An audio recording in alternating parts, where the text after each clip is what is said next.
This meeting is being recorded because it is a public meeting, and the recording will be posted on the advisory committee's webpage shortly after the meeting. For everyone's reference, today's agenda can be found under the first tab in the materials. Welcome, advisory committees. It's now 2:02, and I call the September 7th meeting of the Advisory Committee of Healthcare Providers and Carriers to order.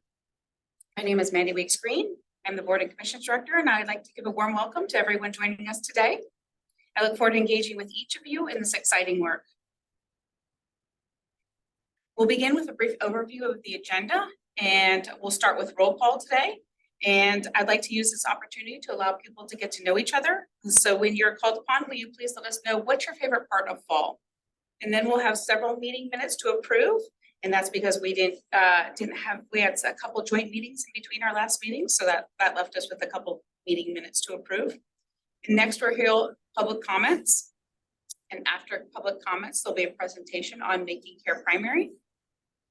And then we'll hear about other affordability efforts across the state. These efforts, like the board's goals and work, aim to ensure access to quality, affordable health care coverage for all Washingtonians. And then we'll have a member motion to revisit the benchmark. I encourage committee members to ask questions and to provide feedback to facilitate our discussion. And thank you all for your time and efforts and dedication to the cost board's goals and directives from the legislature. I'll turn to roll call. I'll call on members by their first name in the order listed in the agenda, which is in alphabetical order. When I call on you, please unmute your microphone and let us know that you're here. And don't forget to let us know what's your favorite part of fall. And then please mute your microphone again. Bob? Hi, it's Bob Crittenden, and I am here, and I'm trying to think what is the best part of fall. A lot of good things, but I'm looking forward to the Cal UW game in about 3 weeks. Excellent, thank you. Justin?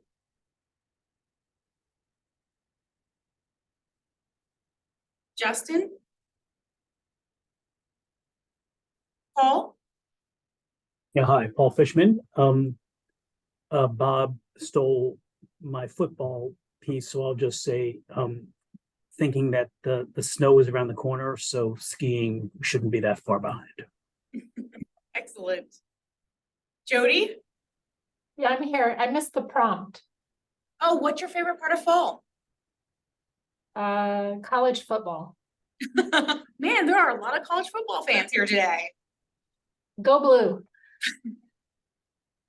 Louise? Louise? Stacy? Hi, Stacy Kessel. I'm here. Oh my goodness. Favorite part of fall is we still have sunshine. Yeah, I agree. Ross? Hey there, Ross Lowerson. Glad to be here. Man, I don't know, routine. It's yeah, definitely football, but it's just kind of nice to be in a routine. Excellent. Todd?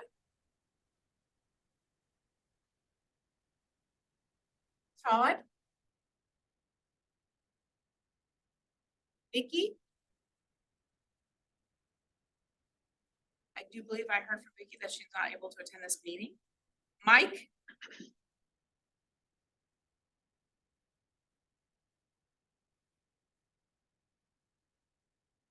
Mike, I believe I saw you pass the screen. Oh.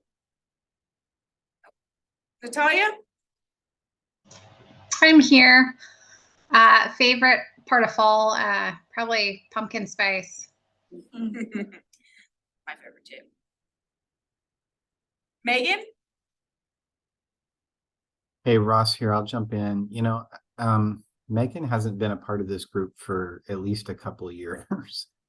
We may want to just clean up the member list. She's actually moved organizations from previously Virginia Mason to now Primera. She's one of my colleagues. So yeah, I'll just point that out. Thank you so much for letting us know. We will clean up the member list and get that updated. Thank you so much. Mika?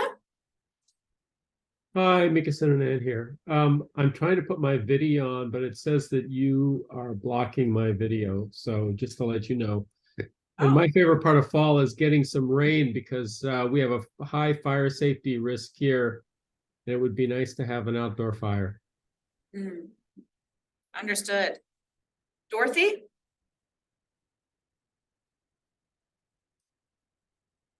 Dorothy? And Wes? Hello, I'm here and just quick update. I can only be on for the first hour. I apologize, but we had a conflicting meeting booked on top of this earlier. And my favorite part of fall, I think, is just getting cooler weather. So looking forward to that. Thank you. Thank you, everybody. I would also like to introduce Teresa Tamora, who will be assisting with Phil's facilitation today. Sorry about that. What's your favorite part of fall, Teresa? Hello, everybody. My favorite part of fall, particularly this year, is baseball playoffs for Major League Baseball. Go Mariners. Thank you for joining us today, Teresa. So everyone, please join me in turning to your second tab in the book. We have 3 meeting minute summaries to approve. As a note, the recordings of the last meetings are also posted on our webpage for reference. We'll use the consensus process for a vote on approval of the meeting summaries. Is there any discussion of the December 2022 meeting summary or any proposed changes?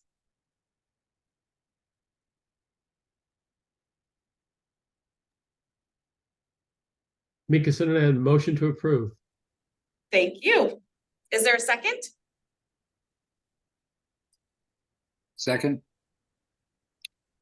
All in favor, say aye. Aye. Aye. Any opposed? Motion approved. All right, we'll turn to the March 2023 meeting summary. Are there any proposed changes? Is there a motion to approve the minutes? Mika Sinnan, I'll make the motion. Great. The date of that though is February 7th, right? Sorry, I might have Mine meeting. March listed, February, yes, Okay, thank you, so motion to approve. thank you. Is there a second? Ice West Waters, I'll second it. Thank you. All in favor, say aye. Aye. Any opposed? Wonderful, motion approved. Is there any discussion of the June 2023 meeting summary or proposed changes? Is there a motion to approve the minutes? This is Stacy Kessel. I'll move to approve. Okay, great, thank you. Is there a second? Mika Sinnan, second. All right, thank you. All in favor, say aye. Aye. Aye. Aye. Any opposed? All right, motion approved. Thank you so much, members. Hey, Mika Sinnan again, can I just point out that the February minutes we already approved has 2022 as the date? And I think it's 2023, right? So We'll make it's that correction. Thank February you. 7th, 2023. Thank you. Thank you. We'll make that correction. I will note it in my materials. Hold on just 1 second.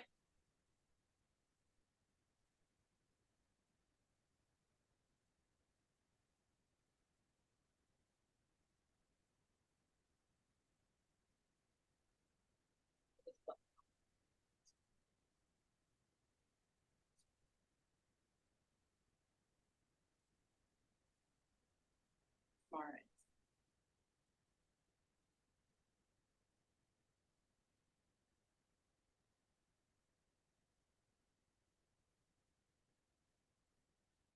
Hold on, everybody. We're just engaging a little IT work to ensure that everybody who wants to be on camera can allow themselves to be on camera, because it seems like there's a little glitch happening. So we just want to be sure that everybody can do that.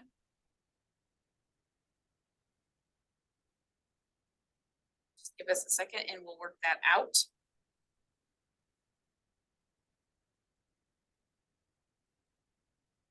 Thank you for letting us know, Mika, as we try to figure out the glitches to see what the blocker is, because we're not finding the blocker right here on our end, but it might be in It just got corrected. Perfect. Is there anybody else who wants to be on camera that is unable to, that is a panelist and a member of the committee that would like to be on camera and are having difficulties turning on their cameras?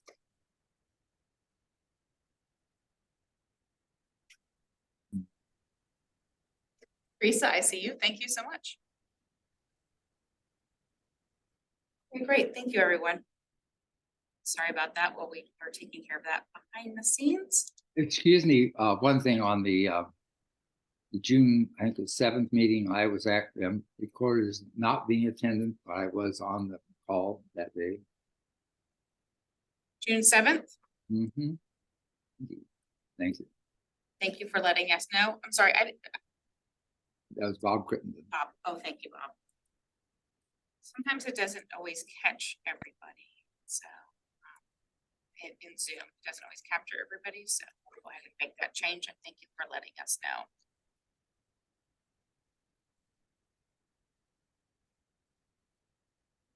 Okay, we'll make those changes before we post the meeting minutes. Thank you, everybody else, for your votes today. Next, I would like to welcome any public comments. And if we would turn to tab 3 in the public comments, there's also public comments in the book. And if you would like to provide public comment, please raise your hand and we will admit folks to provide public comment.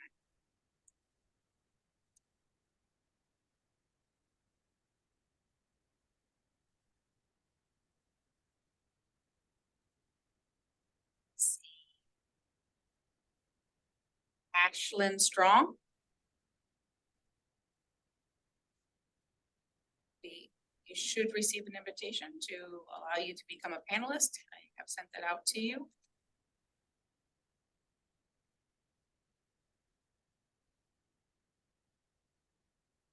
Ashlyn, are you available? Hello, sorry about that. It took a moment for the for it to let me in. It sometimes does. There's sometimes a little lag in the machine. Well, thank you for joining us today. Would you like to provide public comments? Yes. So good afternoon. I am Ashlyn Strong, Vice President of Government Affairs for the Washington State Hospital Association. Thank you for the opportunity to provide comment today. Our comments focus on the role of the advisory committee and how best to use the expertise of the advisory committee to enhance the board's decision-making. And we're focused on 2 issues today. First, the process around the member motion we presented at the June meeting, and second, more general concerns about governance. In terms of the member motion, advisory committee representatives from both the Hospital Association and the Medical Association introduced a motion at the June 6th combined provider and data advisory committee meeting, requesting additional information and clarification related to the benchmark methodology. The motion was deferred to this meeting for consideration due to time constraints. The motion has since been updated and is scheduled at the end of today's agenda.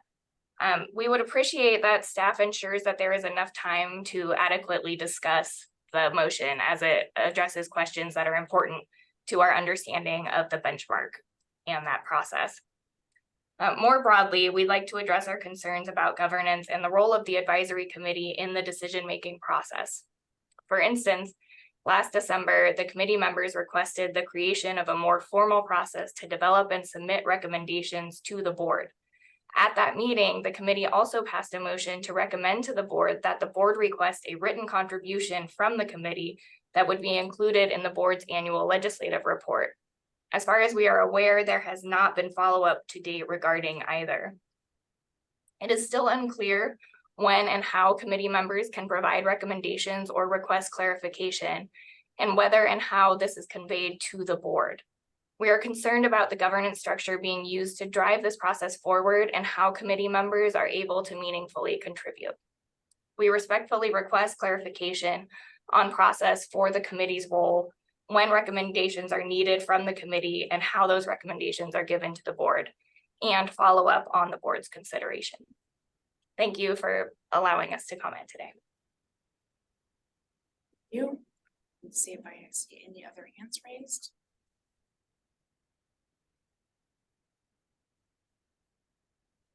See anyone else? Hands raised. And remember, you're welcome to submit public comments anytime in writing. And thank you all for providing public comments today. Next, we'll turn to Kaylee DeFraisney and Dr. Judy Zerzanthul, who will present on Making Care Primary. Thank you, Kaylee and Judy. Good afternoon. I'm Kaylee Dufresne. I'm with the Policy Division here at HCA.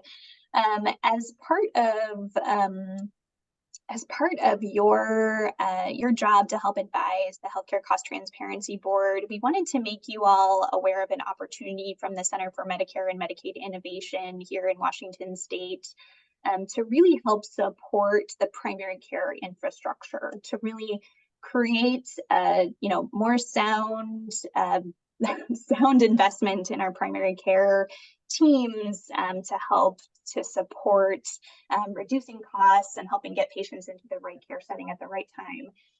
So just a quick look at what I'm going to talk with you about today is just this 10,000 foot level of the Making Care Primary model, how CMMI is really trying to engage in this multi-payer framework under this model. I'm going to talk a little bit about the eligibility for providers and payers to participate in this. And then we'll get a little bit more into the model weeds, really based on your interest and the time we have today. Let's go to the next slide. All right, so at that 10,000 foot level, this CMMI demonstration is a 10.5-year demonstration. CMMI's intent is for it to be cost neutral. They are not necessarily looking for cost savings out of this, which is notable and somewhat of a departure from what CMMI typically tries to aim for. They're really trying to, like I said, create this sustainable path for transformation for primary care practices to improve their quality and to have robust care teams to serve patients in a coordinated fashion with behavioral health integration, working up and down with specialists, and to address health-related social needs. One of CMMI's big goals in this model is to find a pathway for providers that might not have yet experienced being in some kind of a value-based arrangement or having any accountability for quality, to create a pathway for those providers to participate in these types of models. And I'll talk a little bit more later about how they're creating that opportunity with this progression in more accountability over time and a progression towards more prospective payments. All right, let's go to the next slide. So like I mentioned, CMMI is really eager to think about how to create sustainable transformation, and props to them. They recognize that Medicare fee-for-service is a small part of the market. Depending on the market, they might be decreasing in size as Medicare Advantage grows, and recognizing that there are a large number of other payers that each individual provider has to work with, and that can create a lot of burden on providers to hold 40, 50 different value-based arrangements simultaneously. So as part of this model, CMMI is really trying to bring multiple payers together to the table to create this tipping point effect, to make it worthwhile for provider practices to make the investments, because everybody's moving kind of in the same direction, directionally aligned towards more progressive payment, more progression and accountability. Next slide, please. So CMS is going to offer some flexibility under this model for states and individual payers for how they might execute on, the exact dynamics of the model or the exact design elements of the model. They are going to prioritize directional alignment on those areas that they think could be most burdensome on providers. So if they really want payers to align with performance measures, get everybody on generally the same set of quality measures. Generally, everybody to align on moving away from fee-for-service based payment towards more prospective payment over the course of the model. They're also interested in having all the payers align in the types of data sharing that they give to practices. Maybe not necessarily on the same platform of data, but sharing the same data elements in generally the same fashion so that providers don't have to go to 30 different portals. They get different information from different payers, that there's a chance to really align that and create some synergies in opportunities there. Next slide. Thank you. All right, so I know that there is often some confusion about this because CMMI has selected Washington State to test this model. So like I just mentioned, there is this multi-payer element of it too. We do not yet, we cannot yet guarantee that, Medicaid is going to participate in this, that commercial plans are going to participate in this. What we know right now is that traditional Medicare will be testing the model in Washington. Providers can apply to participate in the Medicare portion of it now. Later this year, CMS will invite other payers to submit some kind of a bid to participate in this. There will be a solicitation process. So payers can say, I too want to align with this. We like the structure of this model. We're going to participate over the course of the demonstration period. We are obviously, as HCA, very interested in this. This aligns really closely with the direction that we have been going with the primary care transformation model. A lot of the same principles about a care team, about aligning payers to really minimize burden on providers, creating, a shared set of quality measures that we want to move to make the investment worthwhile for practices to invest in transformation, invest in the infrastructure they need to create care teams for patients. So while we don't have the funding or the legislative direction yet to participate in this, we are extremely interested in how we can align with this demonstration project and are going to be pursuing that over the next 1 to 2 years. Next slide. Okay, so this is the eligibility for the Medicare fee-for-service demonstration. So I pretty much ripped off a CMS slide here. So the CMS team is really trying to capture, like I mentioned, the independent and solo primary care practices that haven't yet participated in some kind of a Medicare value-based payment arrangement yet. They are really trying to get federally qualified health centers and other community health centers engaged in this model. There's some additional incentives for them to participate.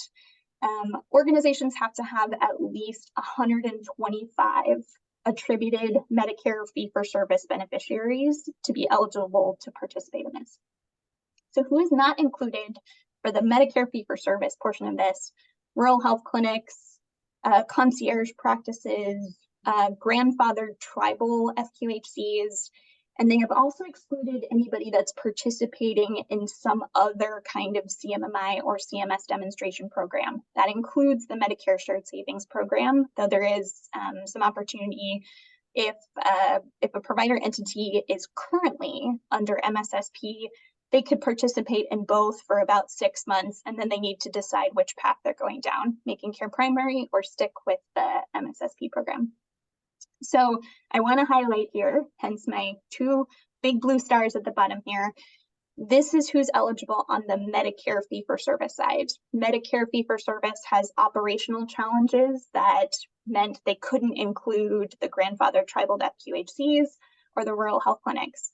We at Washington HCA, we've heard from other payers too, would like to have some kind of model comparable to this for these practices, for RHCs, for the grandfathered tribal FQs, for providers that are already participating in these types of models.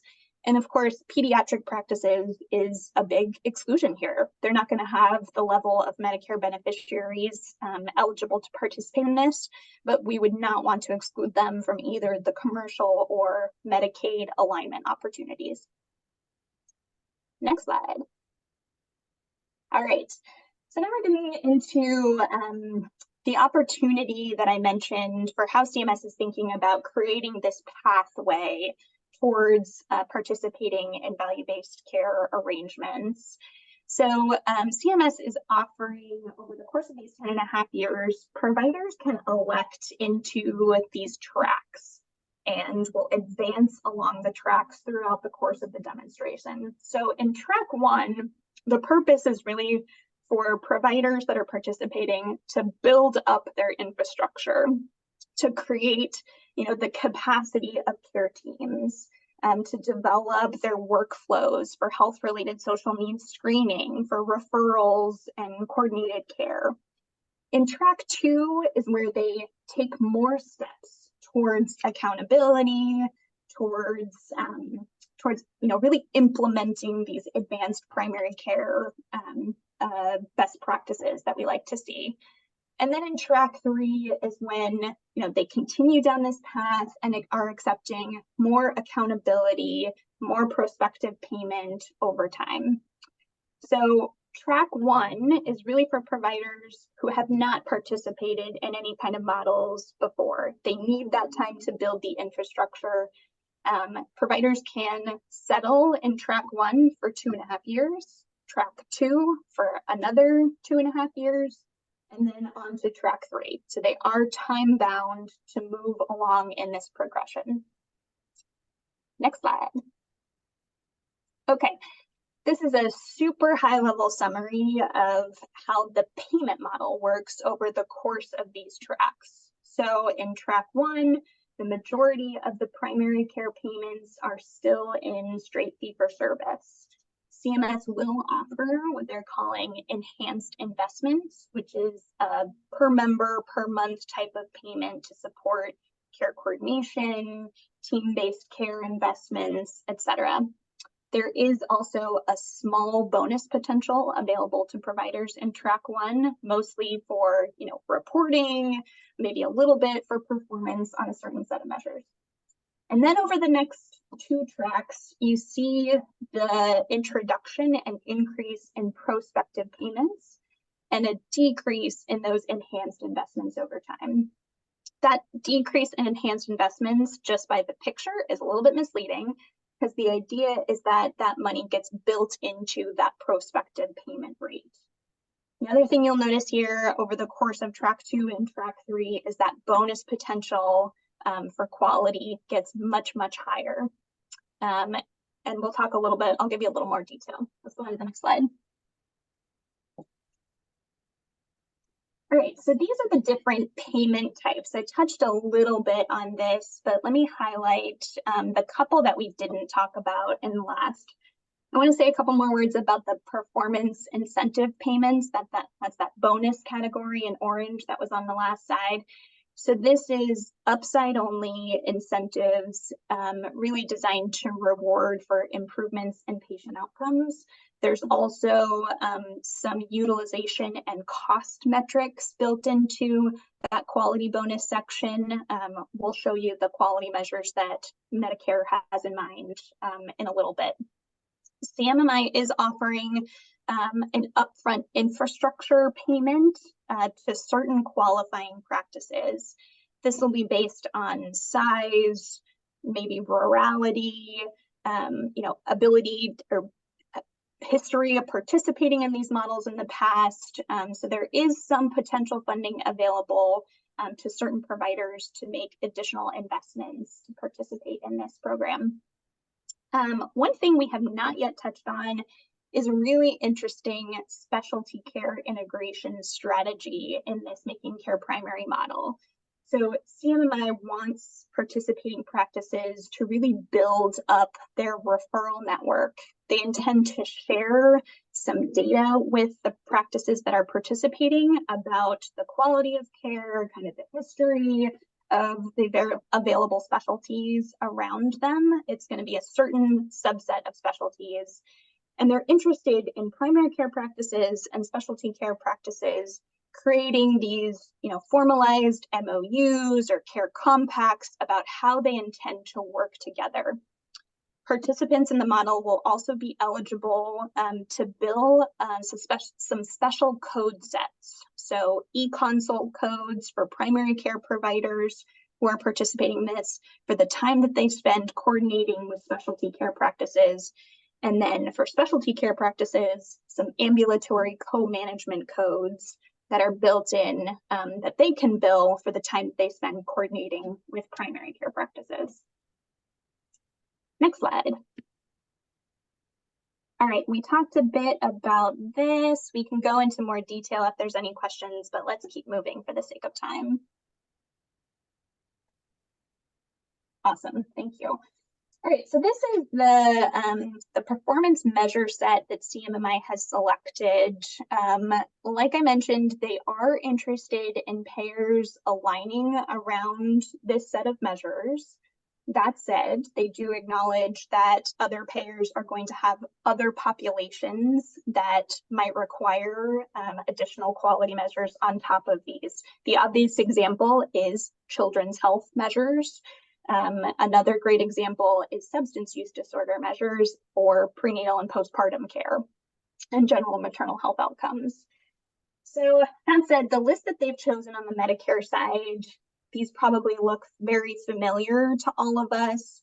Some chronic condition measures for diabetes care, controlling high blood pressure, colorectal cancer screening. They do have this interesting patient-centered care measure. It's a survey measure getting away from CAHPS, but it still incorporates the patient experience element here in an exciting way. A couple of depression measures, and they are interested in this screening for social drivers of health, really asking the practices that are involved to be responsible to use some standardized best practice tools to screen for nutrition, housing, other social needs. And then here are those cost and utilization measures that I mentioned. There's total per capita cost, emergency department utilization, and then for non-health centers, there's an opportunity for improvement on total per capita cost. For health centers, there's an opportunity on improvement for emergency department utilization. Next slide. So here's a rough timeline of what's next on this. So like I mentioned, CMMI just released the request for application for providers who might be interested in participating in this. We think there are probably, by CMS's data, there's probably about 250 or so TINs that are eligible to participate on the Medicare fee-for-service side of things. So this application is out, it's active. Providers have until November to submit those applications. Next month, because somehow next month is October, a payer solicitation will be released for payers to share their interest in aligning with the direction that this model is headed, even if they have some flexibilities to design, the specific ways that they're going to execute on it, but to commit that they're interested in aligning with those principles. Early next year is when CMS would announce the payers and providers that have been selected to participate in this model. And then there's, I'm going to call it a soft launch in July of 2024, next year. This is that 6-month period that will be about, getting everybody getting their feet under them, under this model, getting alignment in place, starting to share the data, building up everybody's learning and capabilities. And then in 2025 is when the quality measurement component of this will begin. Next slide. All right, here's just some places you can go for additional information. I want to invite Dr. Judy to step in here. Judy, anything you want to highlight clinically about this model or how it ties into your work on primary care transformation? Yeah, thanks, Kaylee. This is great. I think I think this is a nice opportunity for alignment with the work that we've been doing here in Washington State with the multi-payer collaborative. This brings Medicare to the table. So the payers and purchasers and providers have been working on what does that mean for us and how do we align it. I think there is also a nice opportunity for alignment with the primary care cost work that we're doing. As we get to the 12% spend on primary care, how might we use this as a framework to increase that investment in primary care and where that goes?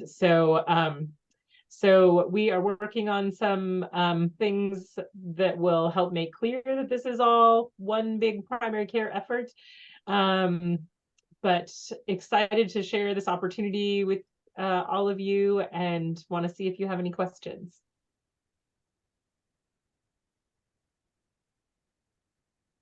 Go ahead, Paul.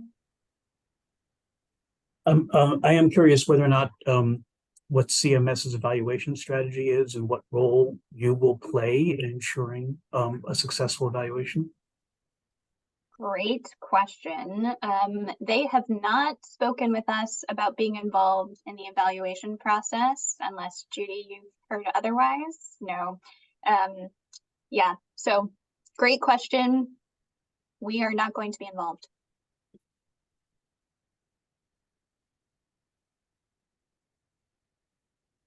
Mika? Yes, hi, thank you. It is a very interesting, I guess, evolution in the value-based journey, and it's the next step in what many, I think, perceive as the sort of bumpy road that CMS has followed in value-based payments.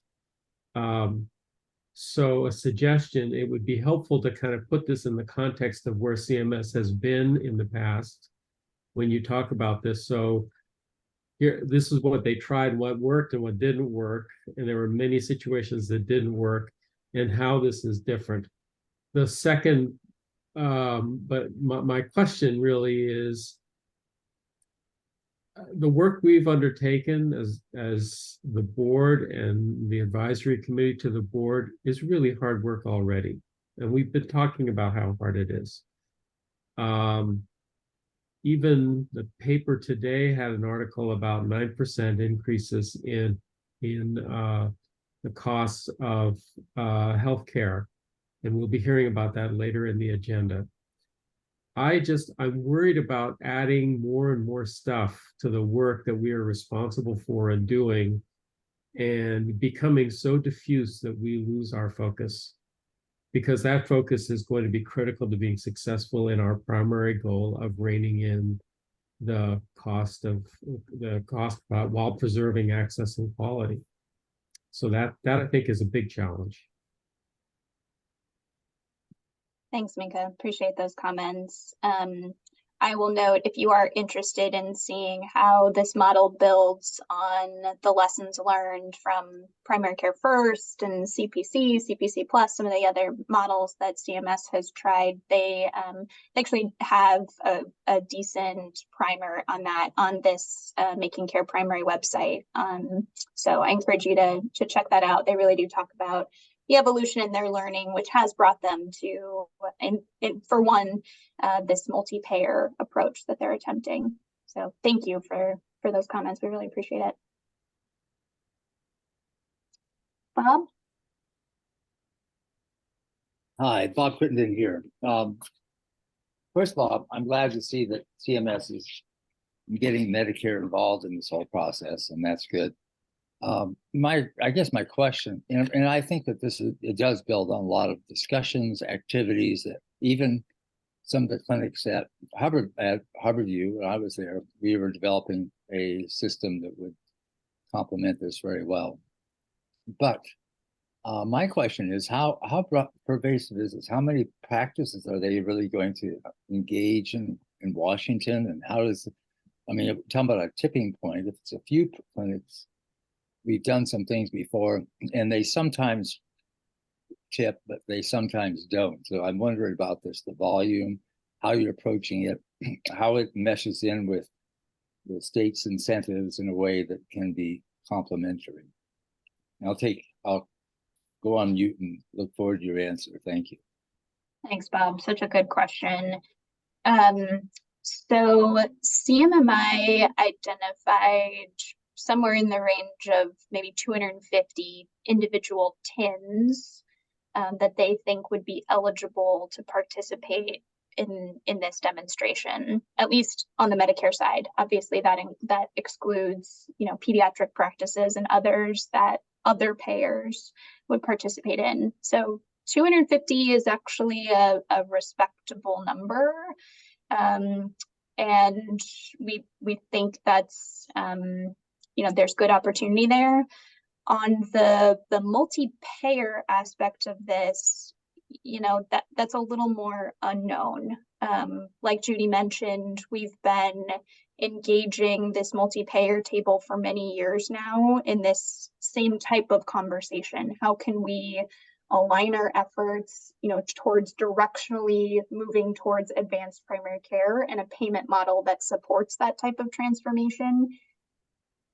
I think the payers, in principle agree, but without additional funding, without, the flexibility to do it exactly the way they want to do it, it's difficult. So I think everyone is very interested. I think, there's a little bit of a catch-22 here where the providers want to see that the payers are showing up and the payers want to see that the providers are showing up, and the timing is such that they all need to apply at the same time. So yeah, I think in the next few months we'll see. I will say we hosted CMMI to talk to our multi-payer table, and we hosted CMMI to talk to our primary care community that's been engaged with our primary care transformation effort. We had over 100 providers participate and in that CMMI webinar, and they were very engaged and asked very interesting questions. So we think that's promising. Of course, that may not translate into everyone submitting an application, but there's certainly interest in the community. Thank you. Paul, your hand is still raised. Was that from before, or did you have another question?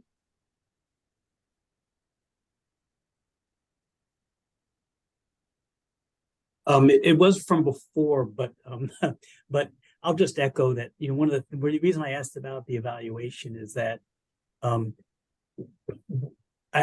doubt anybody disagrees with this, is that it's going to be difficult, if not impossible, to actually get any learnings from things when there's so many moving parts. So, in addition to the burden being put on the practice community, we do this and then we don't have any, we do it again and then again and again. And it seems like it is a good thing that Medicare is finally at the table and there's an opportunity to link across payers and provider types. But it is frustrating that there's another layer and the difficulty of actually teasing out any learnings that we can be confident about. I don't think anybody disagrees with that. Yeah, Paul, it's actually a reason why a number of those practice types were excluded from this model from Medicare side, because they want to evaluate it and want to try and make that as pure as possible, with the caveat that there are a number of other things going on. I do think evaluation's important to them, and I think one of the interesting pieces of this model that that Kaylee talked about, but I just want to emphasize, is the goal of this model is not to be cost savings, which I think is really a different take that the Innovation Center has had. The Innovation Center is authorized to do 3 different kinds of models. One improves quality and saves money. The second one can improve quality, and the third one can save money. And so this is the first time that they've launched on this improved quality one without saving money. Just a minute.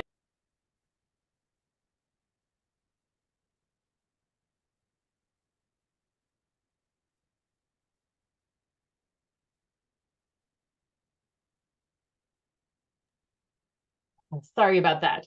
I'm getting over COVID and I have these big coughing fits. So yeah, I think it'll be sort of interesting to see how successful this tract is. I also think that that again, there's some opportunity as we add other payers, and that I think this model gives some structure to what we've been sort of getting to structure on our local multi-payer table. I think the CMMI model gives some very concrete do this ABC that I know a number of the payers appreciated when CMMI came and talked, and I think might actually help us move forward a little bit more here in Washington in our multi-payer efforts, because there's more concrete structure than we have talked about so far.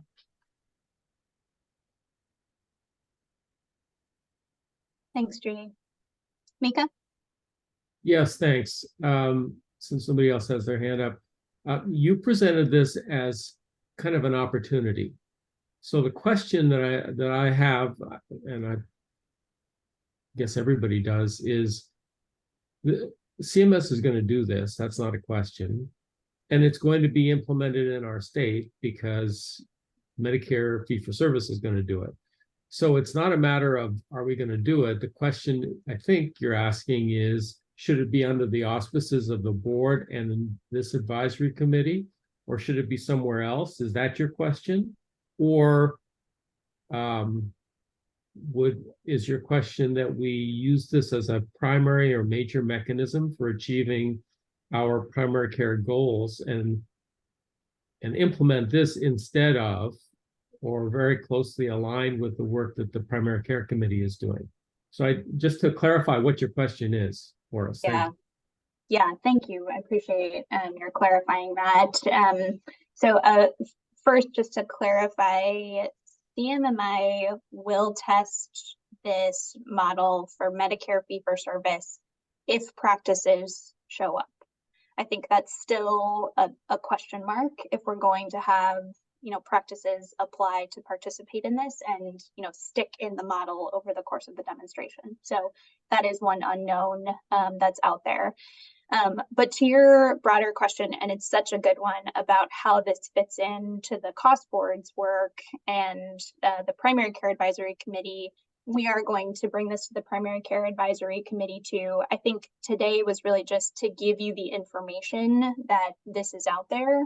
This could be, to Paul's point, another thing that's going on in the state that could make a difference on moving the total cost of care dial, particularly as we all think that primary care is a critical component to addressing total cost of care. But really today, I think, was just to inform you that this is out there, that this is something that HCA is interested in potentially participating in. But I want to give Mandy, Michelle, Teresa a chance to weigh in if there's anything else that you wanted the board to weigh in on, or the committee to weigh in on today. No, thank you. I think you did it just fine. Oh, I'm sorry, Teresa. I was just going to say, before we launch into that, we have about 4 more minutes, and then we need to move on to the next agenda. Thank you.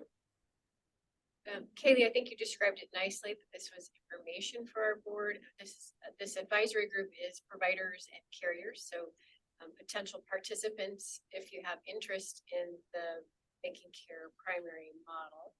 So we just wanted to make sure it was available to you if you're not on one of those other advisory committees or the stakeholder groups that we've been holding meetings with. It's just an opportunity to learn more about this program. And as Kaylee noted, we are exploring it. We're in discussions. We're figuring out how it supports the primary care work that Judy's been working on for the last couple of years. We certainly want to continue to advance primary care as a critical component of keeping people healthy and improving quality, not about affordability per se. And we don't know if we have any opportunity to pay for the Medicaid incentive part of the program. example. So there's a lot of unknown in the design at the moment, but just are exploring it along with you. Thanks, Michelle. I do want to note, I don't see any other hands, and I did want to just note, you may have seen that CMMI announced another model in the last couple of days called Ahead.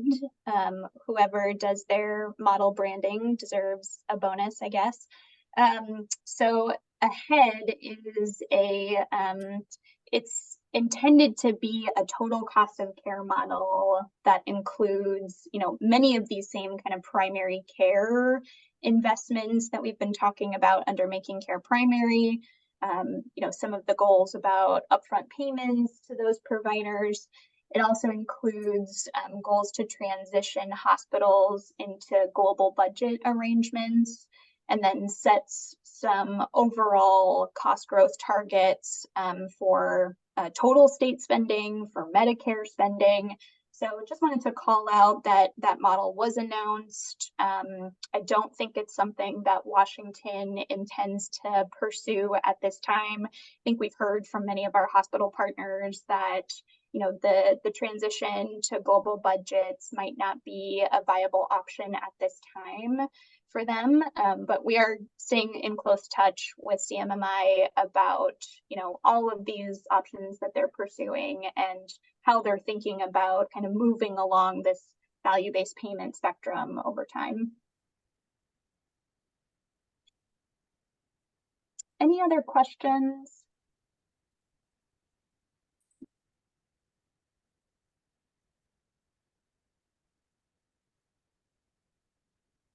Haley and Judy, thank you so much for presenting today. Next, we'll have Michelle Needham, HCA's Chief Policy Officer, Laura Kate Seitner, Edgkin from the Health Benefit Exchange, and Jane Byer from the Office of the Insurance Commissioner will present on Washington State Healthcare Affordability Activities. Thank you so much, Jane, Laura Kate, and Michelle. Thank you, Mandy. I will get started, and just by way of introduction for our recording purposes, I'll introduce myself again. Michelle Needham, Chief Policy Officer for Healthcare Authority. We have a slide here, and I must thank Laura Kate front for putting this together. We've been in discussions with many agencies. We have a multi-agency group that meets regularly on affordable efforts. We are embedded in a number of activities together. This chart is a selection of a few of the activities. So I'll just say it doesn't identify everything that we have underway. But as you know, the Healthcare Authority is a really big agency. We have a lot of different activities and programs under our umbrella. So this is a highlight of some of those activities, and in particular, the activities that we have in conjunction with the Office of the Insurance Commissioner and the Health Benefit Exchange, and the overlapping reporting that we do together on many of those activities, and some of the program development efforts, such as Cascade Select that Laura Kate's going to talk about just shortly. So I wanted to highlight a few of these just for awareness. Again, we're not asking you to Tamika's point, we should be more clear about why we're bringing agenda points for you, agenda topics, but I thought this was just awareness and opportunity. We'll be sharing this at the board meeting as well. That there are a number of activities outside the board's purview, but certainly closely related to your interests with this committee and the board. I thought it was an opportunity for you to know about some of these studies that we have underway. So just a quick sneak peek at the chart. I won't go over everything on there, and I know Laura Kate and Jean are going to talk more deeply about a couple of them in particular. I think you're aware of the Healthcare Cost Transparency Board reports. We have submitted the annual report.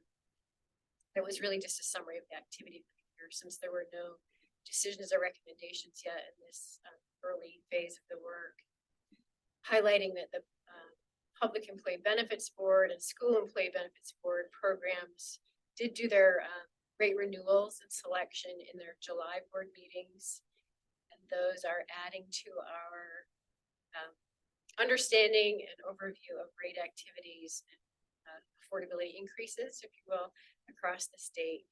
We will see some of that in our individual market Cascade Select work as well, that Laura Kate is talking about, and that the Health Benefit Exchange Board will be finalizing next week, hopefully, for the plan year 2024. Some other activities we have underway include the other studies, of course, that you are aware of within the board's purview, including the assessment of benchmark performance over the historical period that our data team is still working on. The different analysis on cost drivers that will be coming back to the board as well. Hospital-specific analysis, other cost driver analysis that the board asked the agency to look into. You may be aware that the agency has a new prescription drug affordability board that is the legislature passed, and the governor is still making appointments to that. So we anticipate the board having their first meeting in October. The work will obviously be closely related with its work. It's very focused on prescription affordability. Highlighting a couple HCA specific activities, since I mentioned talk about the others. The Universal Healthcare Commission is a related activity that's housed within this division as well. And they have some crossover review of opportunities to expand coverage and fill gaps as they work towards a larger picture of universal healthcare. The exchange has a program underway, getting ready for open enrollment with their 1332 waiver related to our Apple Health expansion program that we are developing as well right now for our immigrant populations. Those are also being talked about in the Universal Healthcare Commission, filling the gap of coverage needs. Let's see, what else we have?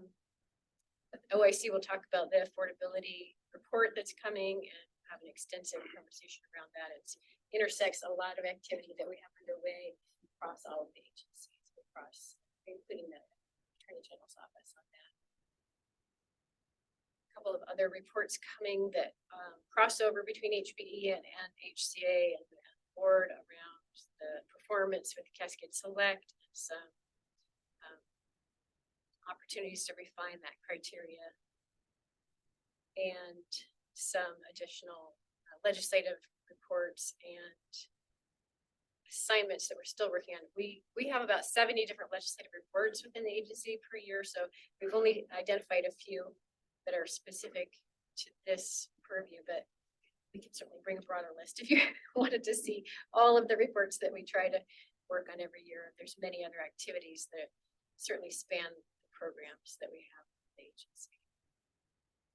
And I know behind this slide, we won't go through the spreadsheet, but there are some additional details on those reports with a little bit more description and the anticipated dates, as well as some of the legislative bills that were passed last session that highlight some of those assignments that I believe Jane's going to talk about a little bit more. So I was just planning to introduce the topic and not go into detail, but I am certainly happy to answer questions if people have them at this time.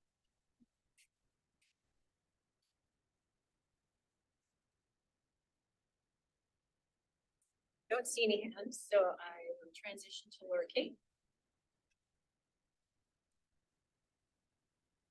Thanks, Michelle.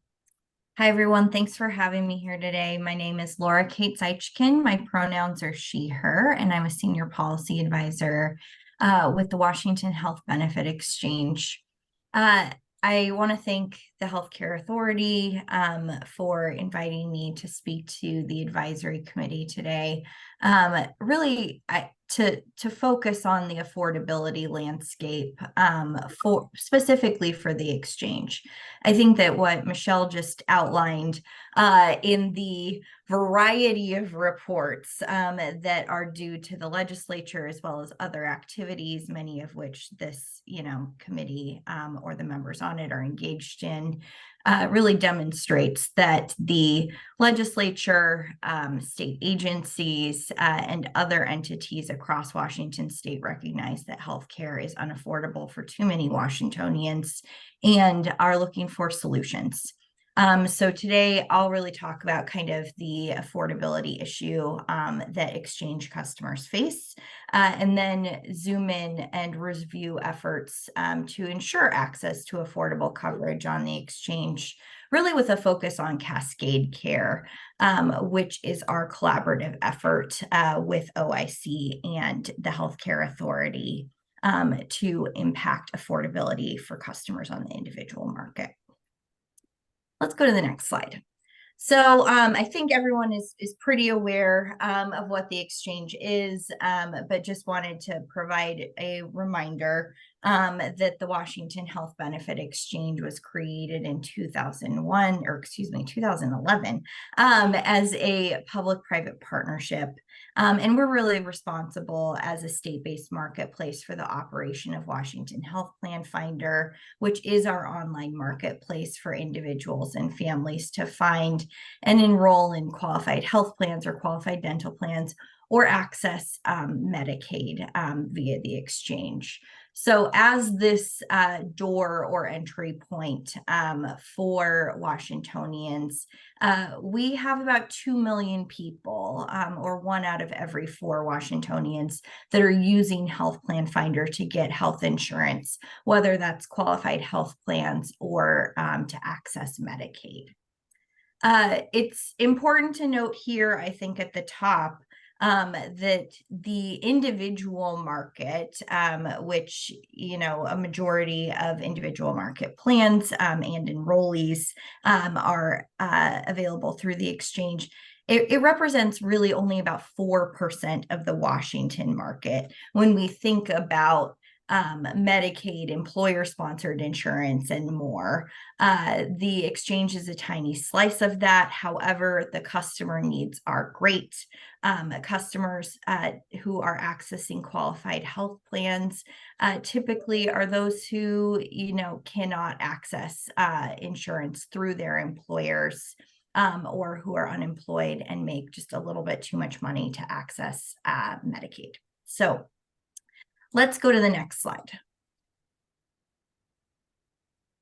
When we think about the health of our market and how it's impacting consumers, it is really important to recognize that since the passage of the Affordable Care Act and since the inception of the exchange, as well as the original Medicaid expansion, a lot's been done in the state to improve the health of the individual market as measured by the uninsurance rate, the affordability of coverage and access to care. But we know that affordability continues to be the primary barrier to more Washingtonians being insured and accessing care. I think, you know, we were all really excited to see the OFM report just about a year ago that shows that the insurance rate is at a historic low. But as we see some of those measures that were implemented during the pandemic to stabilize access and premiums unwinding or about to unwind in the next couple years, you know, access and affordability really are at risk, despite where we sat or sit in 2021 data and insurance rates. It's important to recognize that particularly on the exchange, subsidies are very, very important. We'll talk about this more, but deeper subsidization cannot be our sustainable primary strategy for improving affordability. And we recognize that underlying costs of care have to be addressed if we're going to solve this affordability and access problem for Washingtonians. Next slide. So just to kind of paint the picture of the affordability problem for exchange customers, what you're looking at here are proposed 2024 rate increases on the exchange. For the second year in a row, we're facing or potentially facing rate increases of 9%. For exchange customers on average. So that means that exchange customers, just an average exchange customer before subsidies, might be paying $40 a month more, or nearly $500 a year more than they did last year just on their premiums. And when we think about these compounding premium increases that we're starting to see year over year, an average exchange customer is paying maybe $1,000 more in 2024 than they were in 2022. So for many customers, this is not sustainable. This is not affordable. And that becomes even more true for those customers who do not receive any federal or state subsidies, and who may be paying, you know, a 10-15% or more of their income on premiums and healthcare, without those subsidies or cost sharing reductions. Next slide. What we also know is that when exchange customers are covered, so after they pay their premium, they're paying more for healthcare. So the exchange was one of the first state-based marketplaces in the country to participate in the RAND hospital transparency study. So what you're looking at here is the exchange-specific hospital payment information for exchange customers compared to Washington state averages. And what we see through these data is that exchange customers are paying 35% more for their hospital care than other commercially insured Washingtonians. Exchange customers are paying about 210% of Medicare on hospital services. So when they receive care through Washington state hospitals, again, on average. Next slide, please. So kind of zooming out a little bit, as Michelle said, there are a variety of solutions, as well as, you know, kind of categories of issues that states across the nation have been looking into in order to solve this access and affordability problem. And there are also solutions that the legislature and agencies and other private entities are looking into when it comes to the levers to solve these issues. And then really specifically, and I'll talk about this more, there are levers that the individual market does have some authority to impact in collaboration with our partners. And so you can see a lot of those here. I think that really kind of the point here is that there are a lot of things that states can do and should do, and they're not mutually exclusive. So when we look at this chart, when we look at the chart that Michelle showed, there's really, I would say, a lot of opportunity here when we think about weaving together solutions to solve the affordability problem in Washington state. Next slide, please. All right, zooming back into the exchange. The exchange really is we're a steward of the individual marketplace, and we promote high quality, affordable coverage, and also aim to improve health outcomes for our nearly 200,000 customers that are buying these qualified health plans. So you can see here our actions to impact market affordability. Cascade Care is our primary affordability initiative and includes standardizing our health plans. It includes our public option program, which really is the affordability lever for the individual market. And then also a new state premium subsidy that launched earlier this year to support low-income customers in affording their premiums. So we'll talk a lot more about Cascade Care in just a minute here. but wanted to outline some of the other actions that the exchange is taking in collaboration with our partners in order to make sure that or attempt to make sure that that care and coverage is affordable for exchange customers. So really something you know well is price transparency. We just talked about this. This is why you are here. As well, the exchange is an active member of the Healthcare Cost Transparency Board in solving the affordability problem with that board and advised by you.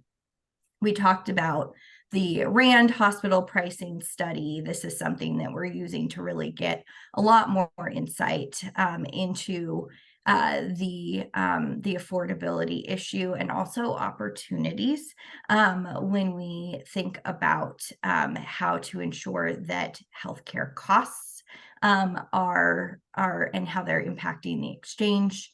And then, you know, we have a variety of data and research partners really digging into some of our priority initiatives as well.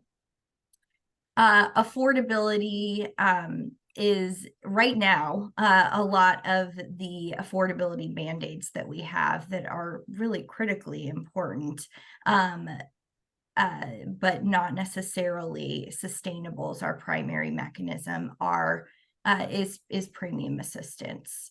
In addition to the introduction of Cascade Care Savings last year, you know, years before, we through ARPA and then through the Inflation Reduction Act, exchange customers really saw federal premiums right size. And so we saw a lot more access for our customers when they had access to enhanced federal subsidies. Those enhanced federal subsidies are critically important to maintain access in conjunction with Cascade Care Savings, the state premium assistance program. And what's on our horizon is that starting plan year 2026 is that those enhanced federal subsidies are set to go away and no longer be available to our customers. So that's something that we're thinking about when we think about the continued affordability and access problem. And then finally, it's really important to us as a steward of the individual market that we're partnering with other purchasers in Washington State. We are members of the Washington Health Alliance and the Purchasers Business Group on Health. And it's really important to us that through those coalitions and also just through our individual partnership with the Healthcare Authority as the state's largest purchaser in the state, and then other employers and purchasers, that we're aligning our expectations around quality, around affordability.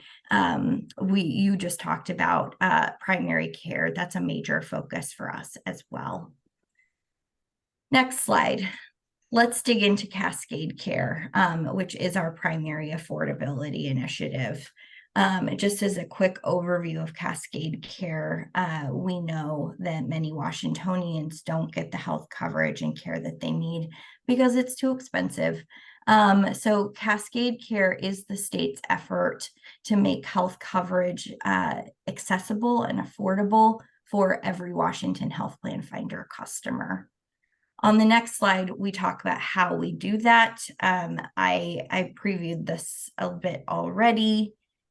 If we go to the next slide, thank you. With Cascade Care with Cascade Care, we have two primary kind of implementation levers. We have Cascade Care plans, which are inclusive of public option. And then we also have Cascade Care Savings, which I've touched on a bit already. So starting with Cascade Care plans, unlike non-standardized health plans on the exchange, which are designed by the carrier and can vary in deductibles and copays. Cascade Care plans are designed to have the same benefits regardless of the insurance company and cover more before the deductible. And these are only available on Washington Health Plan Finder. Some of these Cascade Care plans are called Cascade Select plans. These are our public option plans in the state, and they provide higher quality and also more savings to customers. In 2023, public option plans were the lowest cost silver health plans in 25 counties. And that's largely because of the affordability expectations and provider reimbursement expectations that are tied to the public option program. And then finally, there's Cascade Care Savings based on household income. This state premium assistance program really provides additional financial assistance to lower the premium costs specifically on Cascade Care Silver or Gold plans, inclusive of public option plans. So this extra premium help is added to any available customer federal tax credits to lower monthly premiums. And as I said, we're about almost a full year into Cascade Care Savings. What I will say is that overall for Cascade Care, we're about, we're approaching our 4th year of implementation of Cascade Care overall, including public option and those standardized plans. And as such, we, in collaboration with, our partners, our own Cascade Care work groups, and OIC and HCA put together a vision for the next 5 years that really thinks about how do we continue to lean in to the levers that we have for Cascade Care in order to advance affordable, accessible care. And then what are we learning around improvement opportunities? So I'm going to share some of those learnings and then how we're learning more in the next few slides here. So first of all, we just talked about subsidies. I just want to recognize, and I can't emphasize enough clearly, that subsidies alone are insufficient to address affordability. The state premium assistance program has an annual budget, and as premiums increase, the subsidy can't increase at the same rate at the state level in order to provide the same kind of premium savings and reduction year over year. Additionally, we are seeing pretty significant ranges in premiums. And so those ranges make it really hard for federal subsidies to keep up as well. And you can see really a visual of that here. In that a majority of plans are still unaffordable, even after state and federal subsidies are applied. So what you're looking at is that, in the light green dots, there are some plans, and some carriers that customers can choose to enroll with where, the plans are close to $0, less than $10, which we would consider, affordable premiums. But the range really is there so that if people want to stay with their current carrier or their current plan, it's really becoming more and more unaffordable. And again, that does not speak to the customer, the nearly 50,000 customers on the exchange who don't receive subsidies at all and are paying a lot out of pocket, not just for premiums, but also for healthcare. Next slide. The good news is that we do have interventions on the exchange to advance affordability. Public option is one that's showing a lot of promise in advancing customer affordability compared to other plans on the exchange. So you can really see here that, while public option plans might have started in 2021 as higher premiums, they really have been able to come down relative to the rest of the exchange. So really, while we're seeing that non-cascade care plans are increasing over, 3 years at a level of, 15%, what we're seeing for public option plans is that those rates over the last 3 years have decreased on average, which again shows some promise in the levers around affordability that public option has in place. If you go to the next slide, public option does show promise. It shows a lot of opportunity, but it needs strengthening. The goal of public option plans is that they produce meaningfully lower premiums. Like that is the goal for the exchange, for exchange customers who are enrolled in public option plans. And what we're seeing and learning is that while participating public option plans are generally meeting the current aggregate provider reimbursement cap of 160% of Medicare, that intended premium reduction and meaningfully lower premiums really hasn't been achieved. Again, we've seen promise, we've seen that premiums are coming down, or that they're not as expensive, I should say, as other exchange plans, as other QHPs, but they're really not meaningfully lower. And a lot of the reason behind that, we believe, is that that's driven by the cost of healthcare.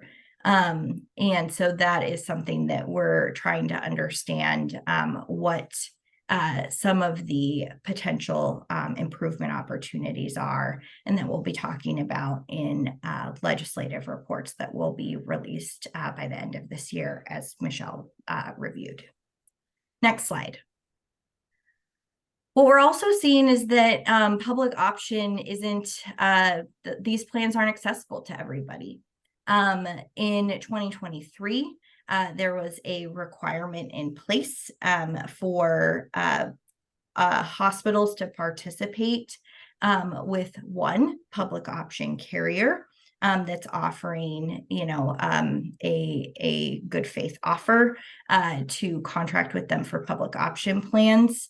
That was intended to ensure statewide access to public option. What we're seeing, at least based on proposed filings for 2024, is that statewide availability is not going to occur in 2024. Grays Harbor and Lincoln counties do not have public option plans in them. And so we are curious about the driver behind that. And we believe that strengthened provider participation requirements may be needed to ensure this access to these lower premium health plans, and also ensure healthy market competition. And the next slide is my last. You saw some of our learnings, some of the customer experience, some of what we're seeing as far as hospital healthcare costs for the exchange overall. We do have several cascade care and exchange specific legislative reports due by the end of this year. So first is directly related to public option. There is a Healthcare Cost Transparency Board report that has already been approved by the board about the impact of public option on consumers, that really, again, is highlighting that promise around access and affordability. The exchange also needs to put together a report about the impact of public option on hospital financial sustainability. And then based on these two analyses, the exchange has been asked to provide recommendations to the legislature about how to address public option financial or other issues. Also related, or more related to public option is the 1332 waiver pass-through study. The exchange has been asked in collaboration with OIC and HCA to assess any amendments to our 1332 waiver to generate premium savings and capture federal pass-through funding to support affordability programs.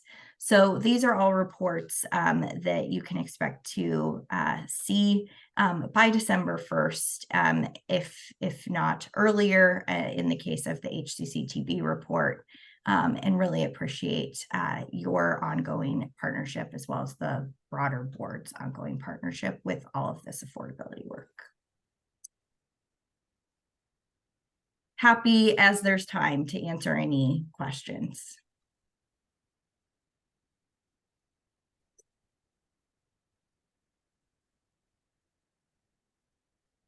Yes, I see a hand. Hi, Mika Sinanan. Thank you for coming and presenting. I find it very interesting that this presentation follows the prior one. You have highlighted, and we've seen it before, the level of unaffordability for Washingtonians for healthcare and the stress that that provides to them. But the list of options that you outlined in one of your slides and what you summarized towards the end about compelling practices to deliver care through Cascade Care at rates that they can't afford as the cost of being able to participate in the rest of the exchange. That's the reason that that people leave practice. They can't make it work. And so cutting the payment is not a solution to driving down costs. It drives down the cost for the consumer, but it doesn't drive down our healthcare costs, of course. And I think we want to be very careful that we're not conflating the two. It just drives people out of the market for being able to participate because they can't make it work in their practices. This is a highly regulated, very expensive, technologically driven, pharmaceutical driven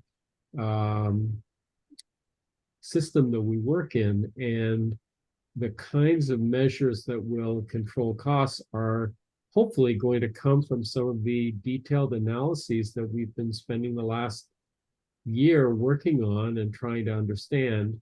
We're just really lifting the lid on those. So my suggestion or hope would be that you would start to incorporate some of the true cost saving options that we will uncover with our analysis and figure out ways to incent practices towards those and figure out ways to incent customers towards practices that adopt those. That will be the kind of coordinated approach that we need. We don't need just, cutting costs on the one side and more mandates about how you need to participate in primary care and do more of this and deliver more data at the other end and expect that practices, leaders in practices and healthcare systems will participate. They simply won't. They won't be able to. So I want to make sure we frame this appropriately. Thank you. Yeah. Thanks for that. Thank you for that really thoughtful comment. I think that in a short presentation like this, like I'm speaking to the blunt instruments that we have, right, within Cascade Care, within public option. And I think what I'm hearing from you is kind of this broader landscape or this broader sort of puzzle piece is really important. And really, when you dig into Cascade Care as a whole, I think we have like the makings of that, thinking about the quality program overall on the exchange for all QHPs that's very much aligned with with quality expectations that are, nationally recognized, that are aligned with HCA programs, thinking about how those impact our value-based insurance design, which is focused on quality in our standardized plans, and really attempting to drive consumer behavior. So sort of the demand side of all of this. And then kind of speaking to not only the caps, but also the floors and other expectations that are included in Cascade Care and public option in particular. For example, the floor on primary care reimbursement in public option, I think, is really important to highlight when we think about ensuring that we're protecting the high value care for customers, while also trying to control healthcare costs and have that translate to meaningfully lower premiums. So again, that's just like one little snapshot, but really appreciate that this is a puzzle piece to put together, and that it can't just be on the shoulders of one stakeholder. It needs to be something that all of us take accountability and action around. So thank you. I think it would be great to have you come back at future meetings and start to close the loops that you just talked about a little bit, and highlight the linkages in more detail, because it's only in a system that is very tightly linked, where we're not demanding multiple things or different things of different groups, especially divergent things, that we're going to be successful. We work in too highly a divergent a system already. Thanks. Thank you. Jody. Well, just to add to Mika's comment, or asking different things of the same groups, right? It's not only different things of different groups, we're also asking different things of the same groups. And so I think that this need for overall alignment is so important. So we're thinking through the short term, the medium term, and the long term impacts, and where these things are in conflict, in addition to where they're in alignment with each other. Thank you. And I would just comment that I think that it's, we've all been around long enough to know that not everything is going to be perfectly aligned, and that we shouldn't let perfect be the enemy of good when taking action for our consumers, for our patients, for our customers around affordability, because access is at stake. And lives are at stake. And so really appreciate this opportunity to talk about nuance and how the system is working together, because that is really important when we think about everything sort of working in conjunction. And we need to address this now, and we all need to be taking action to do so. Thank you very much, Laura Kate, for a great presentation. I think this is a good segue into the affordability study that Jane is going to spend some real time over. Yep. Okay. Hello, everybody. So unfortunately, I do not have slides. I'm actually on vacation, so also apologize for the casual dress. But I wanted to touch on 4 activities at the Office of the Insurance Commissioner related to affordability. And I'll touch back, hopefully, to tie up the discussion around primary care and the other comments that were made. Mika, some of your comments, and sort of think about that in the context of the affordability report overall that I'm going to be talking about. So, as many of you know, next week, the Office of the Insurance Commissioner will be announcing the final rates for individual market health plans offered on the exchange. Laura Kate noted that the average proposed rate increase was about 9%. And just so everybody understands, OIC engages in extensive review to ensure that proposed rates are actuarially sound. And that review will be completed and will be announced next week. But let's talk about one of the items on Laura Kate's table she had referenced balance billing as sort of a tool in the toolkit related to consumer affordability. And some of you probably know that we have our state Balance Billing Protection Act. We also have the federal No Surprises Act, and neither of those laws specifically address balance billing for ground ambulance services.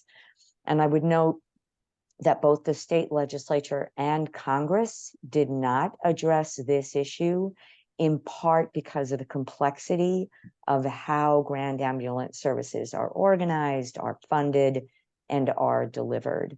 But there was strong consumer intent or requests related to trying to bring ground ambulance services into Balance Billing Protection Act. So the legislature directed the Office of the Insurance Commissioner in 2022 in the legislation that aligned the state and federal balance billing laws to submit a report to the legislature by October 1 this year as to how balance billing for ground ambulance services can be prevented. We established an advisory group made up of ground ambulance providers, fire chiefs, firefighters, carriers, and consumers to really dig in and do a better job of understanding how are ground ambulance services organized, financed, and provided in Washington state. And the advisory group met 6 times. We have a draft report that includes all of everything that we've learned and our thinking on findings and recommendations out to advisory group members now. And so we'll have a final report to the legislature on October 1. And just so folks know, in addition, there's actually a federal ground ambulance advisory committee that's literally working at the same time that we are in Washington state, but their recommendations to Congress are not due until November. So we're going to sort of be out ahead in coming up with some findings and recommendations. We have learned a massive amount over the course of the last year as we've been working on this issue. So you'll be hearing about that very soon. Also, as you know, the Essential Health Benefits Package is the minimum benefit package that applies to individual health plans and small group health plans. And last session, the legislature directed the Office of the Insurance Commissioner to look into taking an opportunity that the federal government started offering back in 2019 to update our Essential Health Benefit Plan. And we've engaged Health Management Associates and their actuarial group, Wakely, to help us through this process. It's a very clearly defined process in federal law. There are steps that have to be taken. To date, I think 8 states have updated their essential health benefits. The legislature was very specific in directing us which benefits we should be looking at as potential changes to the essential health benefits. We've had one public meeting. We have another one coming up next Tuesday. Wakely will present all of the details regarding the essential health benefit update process, and will also share their work plan and timeline for getting the work done. The focus for the next month or so will be an initial analysis of how much, the way I think about it is how much room we have under a federal test to actually enhance and update the essential health benefits package. The Congress and the administration were both very concerned, and always have been since the Affordable Care Act was enacted, about states adding benefits to their essential health benefits plan that then would translate into higher costs for the federal government for the 3/4 of the folks who enroll in the exchange and qualify for additional federal subsidies to help make coverage more affordable. So we are all very sensitive to the impact of changes to the essential health benefits, but we also note that the essential health benefits plan was first identified back in 2012, And we all know that the practice of medicine and advances in medicine have changed. And so it's appropriate to take a minute and look at whether we should be updating the essential health benefits package. And then finally, I want to talk about the affordability report that Michelle discussed. The affordability report was a directive from the legislature that the Office of the Insurance Commissioner and the Attorney General really do a deep dive to look at a broad swath of affordability options. So this is not limited to the exchange. It is not limited to state purchased healthcare. It's looking across for a number of different initiatives or a number of different policy options, policies that would be adopted across our healthcare system. But one of the things that we felt really important was there are so many studies out there that talk about nationally sort of the state of the business of healthcare, right? How much horizontal integration do we have among hospitals?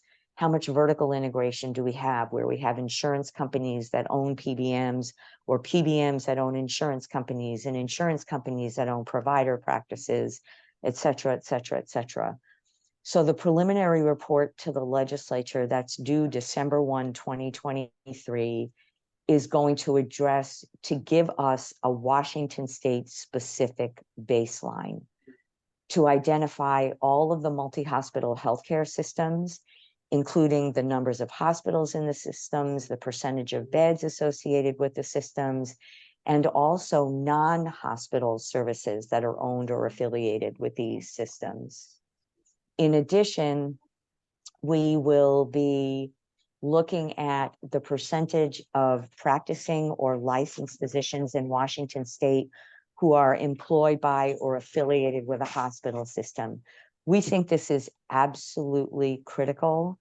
And to Micah's comment, for so many primary care providers, we acknowledge that 15 different sets of quality performance standards, 5 different value-based payment arrangements, dealing with prior authorization requirements that vary from carrier to carrier or plan to plan, does put providers in a position of all I want to do is take care of my patients.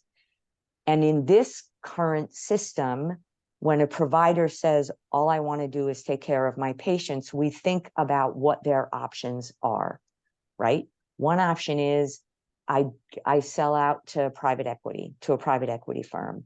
Another option is I join a multi-hospital system. Another option is I join a larger group, such as the medical groups that are owned by United Healthcare through the Optum delivery system. And so we really want to understand how much that's already happened in Washington state and how many physicians and providers we have who are still practicing independently. Also, as I indicated, we want to get a sense of where private equity investment is in Washington state. And then in addition, that preliminary report will also have an overview of potential policy changes, most of which were explicitly referenced by the legislature in the direction to the Office of the Insurance Commissioner. And there we'll be looking at experience in other states, Washington law and Washington context, in part informed by what the preliminary report shows about the structure of our system. And all of that information, as I indicated, it's a really aggressive, heavy lift to get to the legislature by December 1, but we've contracted with Health Management Associates to do that work. The final report will be due to the legislature in August of next year. And in that report, there will likely be a drill down for a subset of the potential policy changes that are reviewed in the preliminary report.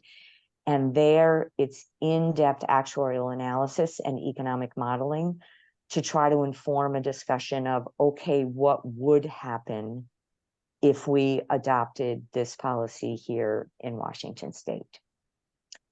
So that was super quick, super high level. Happy to hear any questions. And just to that end, Jane, we have about 4 minutes for any questions. And I believe you're coming back at some point to sort of talk about some of this work again. And so this won't be the only time people have a chance to talk about this. Sure, Micah. Yes, thanks. Thank you for coming. I think it'll be very interesting and timely. I just want to offer the fact that the Hospital Association and the Medical Association have some data in the areas that you are looking at about the number of practices that are employed and so on. Of course, you will need to verify that by other means, and we would look to improving the accuracy of our numbers, but we'd like to partner with you on that work. Yep, I've already had a discussion with Sean Graham, and he already offered to get Excellent. us information that the Medical Association has. So we look forward to working with him and the Hospital Association on that. Thank you. You're welcome.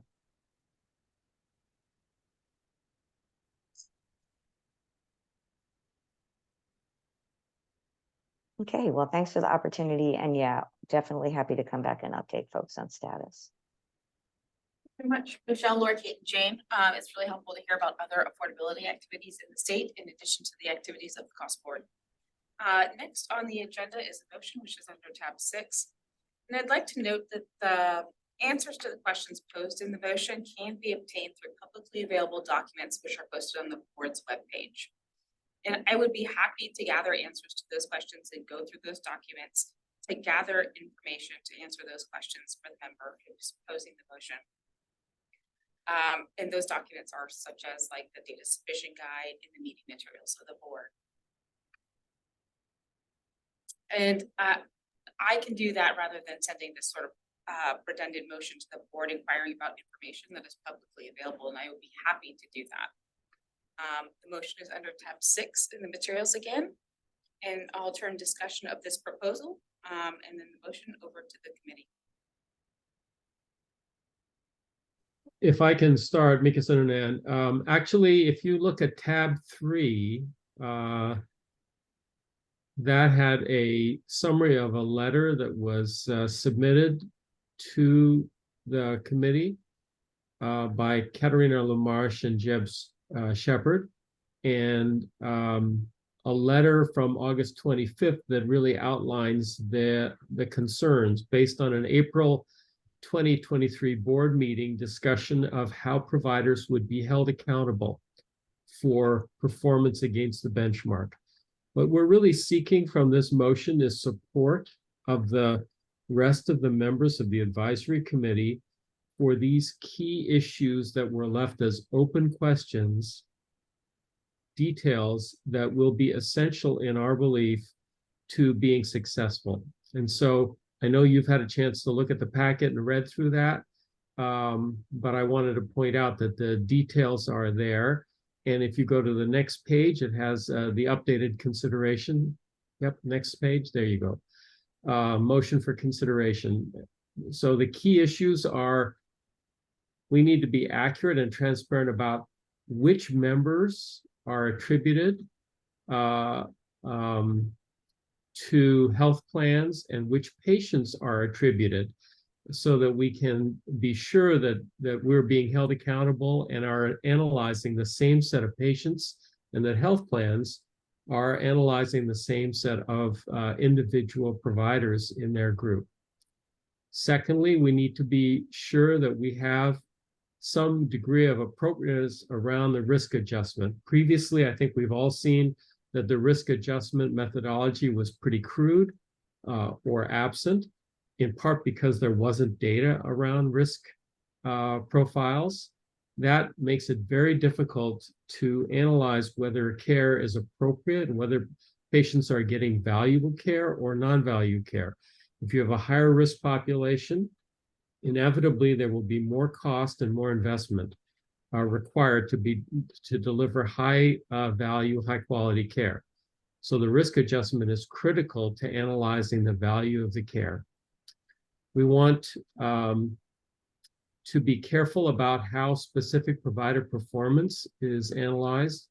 And again, this gets back to how is the cost growth for large provider entities, looking at their individual providers.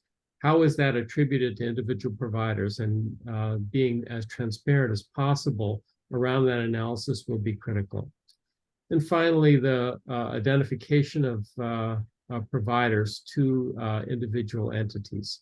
So that there are the 4 issues there are in the updated motion that we've brought forward, and I'm interested in any comments from the group, and I'm hoping for a second and support of the committee. Thank you. Bob? So, okay, thanks. Thanks, Mika. Go ahead, Bob. If you're talking, you need to come off of mute. Thank you.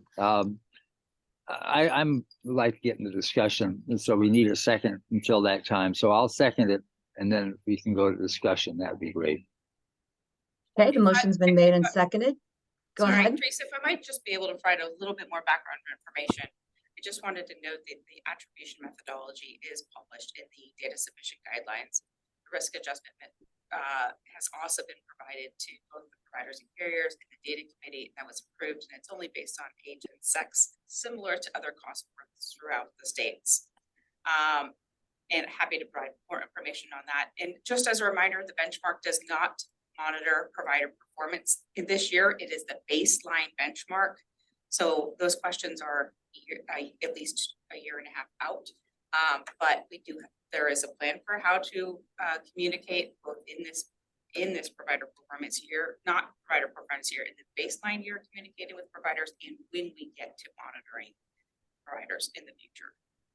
And what I heard you say is that you can pull that information together and share it. I also want to call out that while there's not a quorum, we definitely want to make sure that we talk about this conversation, and whatever the result of the committee is, that will go forward, even if it's not approved officially by the committee, because there's not a quorum. So Bob, and then I think Paul has his hand up. Go ahead, Bob. Sure. Well, my real question is that, yeah, I think you kind of just mentioned it. I think that all this information that's being asked for here is available or will be available in a timely way. Is that correct, Mandy? That is correct. That is correct. And so I guess my question is to Mika, what do you want to get out of this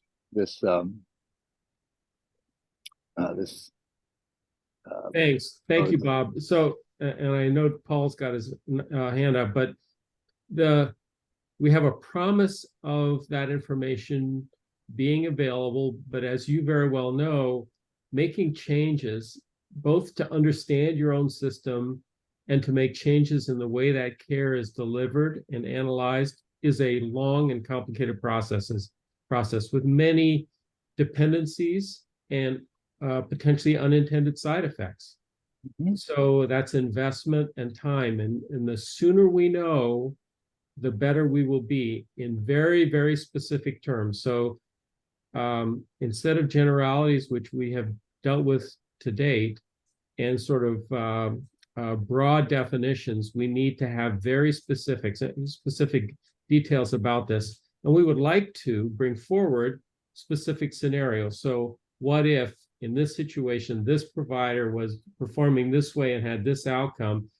How would we get that information? How would the attribution have been done? And how would we have options from an operational standpoint to make changes? Paul? Can I continue my Go ahead, Bob, and then Paul, and then, so Mika, let's let Bob talk, and then Paul, sure. And then you can address anything if we have time. Yeah, and I certainly agree with having that information, and particularly on the issue of having say options or proven ways to actually meet your goals. And I think one of the things we brought up with the IHME guy was that he would look for all places around the world, even where you can address the issues we're talking about here in the United States and elsewhere. But I just think, having this information is good. I don't know if this is if it is saying that in a timely way we have this information. I think, if I'm not mistaken, Mandy, that is indeed the case. And the question is, what's that timely? What is the time you need it? It'd be nice to have it right now? Do we have it? If we have it, we should have it available. If we don't, then we should know when it is. I can certainly gather it and distribute it to the committee before the next meeting. Okay, I'm done. Paul, you're up. Thank you. Thanks, Yeah, Bob. and thank you. And Bob, for the second time this afternoon, you have said what I was going to say. The first was about the Husky football, but I think you were rooting for Cal, so we'll let that one slide. But yeah, and just to my point is to just understand nothing in this list is by any stretch unreasonable. It's but I think what was already said is, and I believe you were referring to Joe Dealman from IHME when he came to speak to us. And I'm not here representing a specific health plan or carrier. I'm here more as a researcher. And each of these things is, they may not be universally accepted, but each of these things has been addressed in research and evaluation.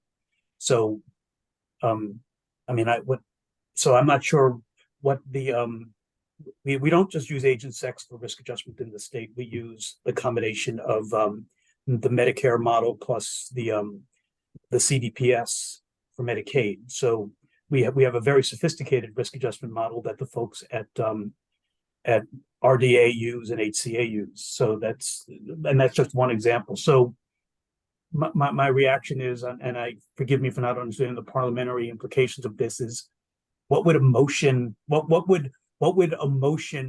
to provide information that I assume is already available mean? I just don't want to. I want to acknowledge that Micah's point is completely reasonable, and I agree with the need for all of this. But what are the implications of actually taking this next step? Yeah, great question, Paul, and thank you. I think the protocol is that the information, what you heard from Mandy, is the information is available. She's happy to pull it together when the committee has discussed it. The reason for the motion and the ask in the motion is to actually take this to the board as a motion from this committee that asks them to look at this information. And again, I think what you heard from Mandy is we can pull that information together. I think it's a more formal process from this committee to the board. And that's what's on the table, and that's what's been motioned and seconded. So we have a few other people on the committee. I know we're almost at time, but Ross or Jody, do you have anything to add to this?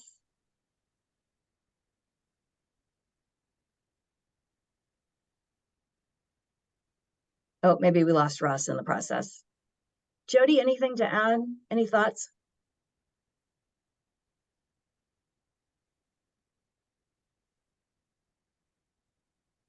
If you're speaking, you're on mute. Maybe Jody stepped away.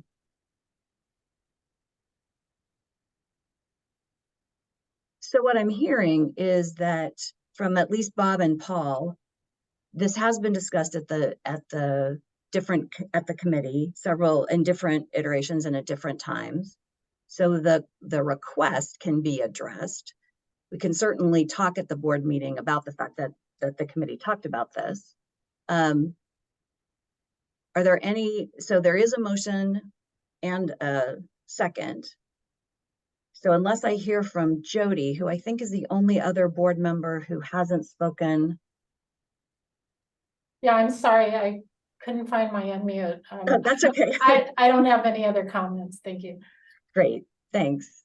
Am I missing anyone else that's on the committee? Okay, so let's go ahead and take a vote as to whether or not we want to, as a committee, and again, we're sort of doing this even though we don't have a quorum because we don't want to bring this, but we want to sort of resolve this today. Bob, Jody, Paul, Mika. Am I saying it correctly, Mika? Yes, thank you. Mika. So I'd like to see a raise hands if you support this committee sending this updated motion to the cost board as is. So I see one hand and Jody, 2 hands. Okay. Bob and Paul, I'm assuming you're against then? Oh, yeah, I'm not against the Not ask, but I against think against the But I think the process. staff, yeah, I'm gonna say no, only because the staff has already agreed to do this. I guess that's what I'm Yeah. saying. And that's my feeling too. Okay. And Jody, you still support the committee as a whole bringing this forward? I'm supportive of that. I do want to acknowledge and remind the group that I am considered a non-voting member of this board, and so that could affect count. So I can give you my personal opinion, but I'm actually considered a non-voting member. Thank you. Yeah. So Mika, what we'll do is we'll go ahead and call this at this moment that it's 1 to 2.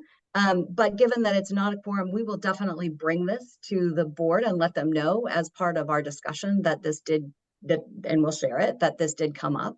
But in terms of an actual motion, it failed, but we will get this information out to both the committee as well as the board to make sure that they see the process that this has come.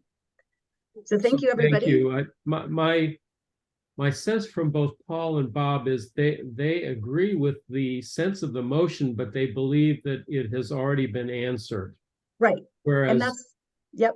that not that they disagree with the motion. They simply believe that it is the response is in the past rather than the future. We have not seen the response. We heard that it might be pulled together for us. Yes. So that's my concern. And I'm representing, again, the WSMA and the Hospital Association, where our concern is that somebody will be given a challenge. Will be handed the current performance against the benchmark without the detailed data that they need to be able to make meaningful, safe, effective, high quality changes that don't affect access. And our history has been that we get those kinds of challenges before we get the data that allows us to make changes. So all we're trying to do is to fix the process so we actually can work on it together before with the right data rather than waiting for that data to come. That's understand that there's a timeliness issue and understand that there needs to be a follow-up about what is outlined. And again, didn't hear any disagreement of the questions that are asked here. It's more the process. Great. So I just want to make sure we capture that sense in the minutes. Thank you. We will. Thank you so much for everybody. Really appreciate it. Mandy, I'm going to let you go ahead and close out the meeting. Great. Thank you so much. And thank you everybody for participating today. The recording and summary of this meeting will be posted shortly on our website. And I will have a new date for the meeting shortly. And thank you very much to our presenters today. I hope everyone has a wonderful evening. Thank you so much.